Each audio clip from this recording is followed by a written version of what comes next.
There we go. That's pretty good right there, right? I mean, you can kind of see. Can I do the Illuminati?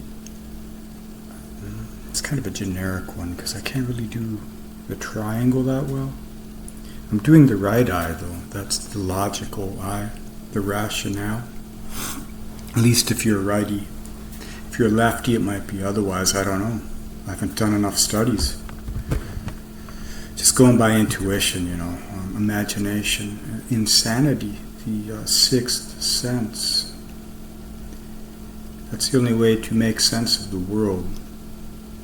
But there are languages to help us, so let's look at one now. I just feel the need to speak on the chart, but before I do that, let's not that. There we go. Now, I'm learning this technology. I really don't like a laptop mice much. Alright. Jesus, my OCD is kicking in. Alright, here we go. What were we doing now? Oh yeah. Let's look at a chart. Let's look at today's chart.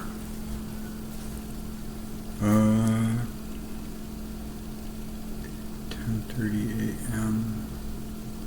Venus just moved at 4 degrees, 2 minutes. Let's get rid of this echo. Hold on. Alright. So Venus.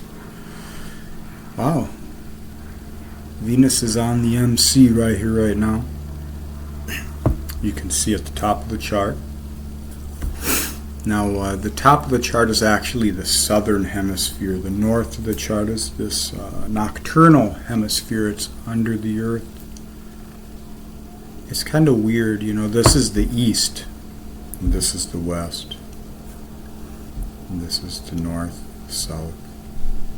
So when you stare out at the sun, the moon, all the stars, planets, all that stuff, that Capricorn, Cancer band over there, that's like the southern sky, basically, if you're in the northern hemisphere. Or in this quadrant of the flat earth vector, whatever your belief system. All systems are languages. If you have the capacity to compassionate meaning, then it's valuable for you. If you don't, then you're doing whatever you're doing. Maybe try Budweiser or something, I don't know. In any case, we have Venus on the MC here. So I'm going to focus on Venus. Now the chart ruler for where I'm at right now is Libra. Venus is the ruler of Libra, so the chart ruler is Venus. So it's a Libra rising chart. 1 degree. So on the DC, on the other, the descendant is the Saturn-Neptune conjunction, both retrograde. And here you see Saturn below Neptune. So it's a closing phase between those two because Neptune has a longer cycle. So this is a balsamic phase conjunction, but it's not exact. These are the underpinnings, the lingering memories of the future and the past, something deep in the spirit, transforming for all of humanity through new ways.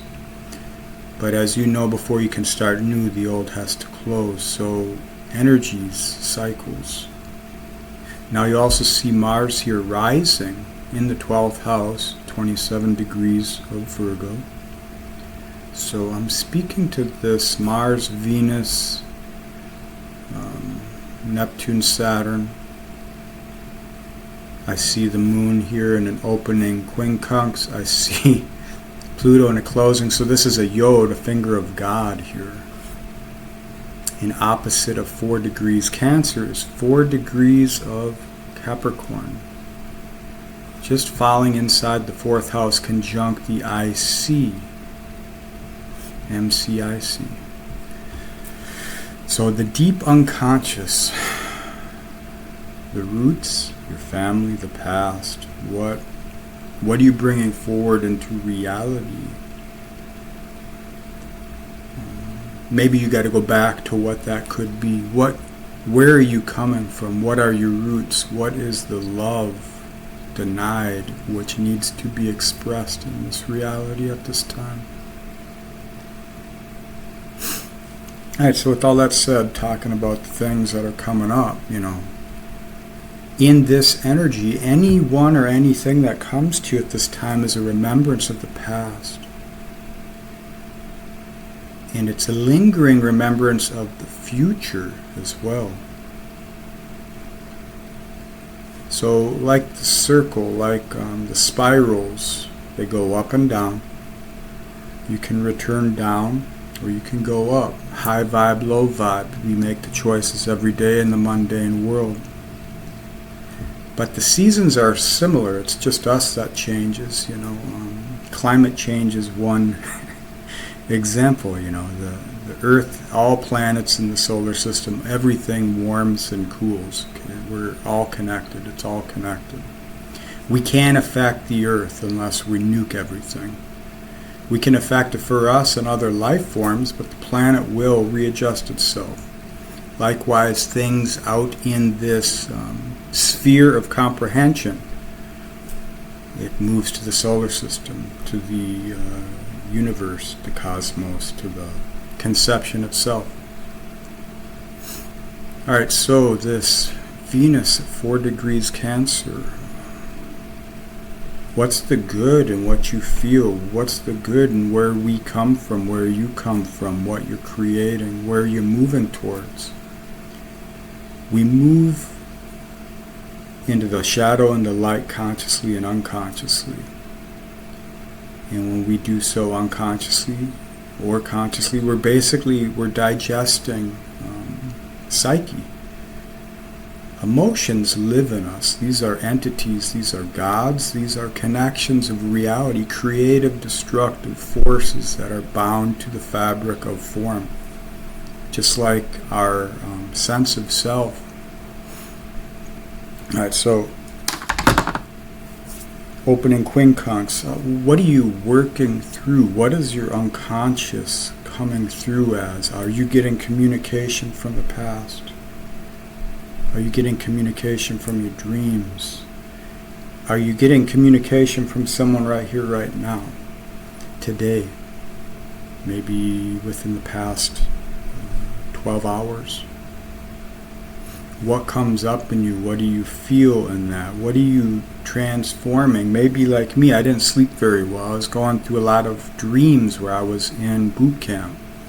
Different boot camps. And I was in boot camp at one time, and it was similar but different. So the only thing I can think of for me is these past life energies of, or these collective energies of serving things that don't make any motherfucking sense, but you gotta do them because. So it's not really serving my own emotional needs. It's my emotional needs related to the home, to the family, to the culture, to the whatever. But for you, this emotional energy or this message, this information could be coming from the signs, nature. Could be coming from beliefs, other people's beliefs, maybe the beliefs which rise in you in relation to information or situations or other people or news. Okay, and so what do we do with that? There's a sextile here between the moon and Pluto. This is a creative dynamic energy. It is a happening that cannot be stopped. It's like if you get two live wires close enough, they're gonna arc.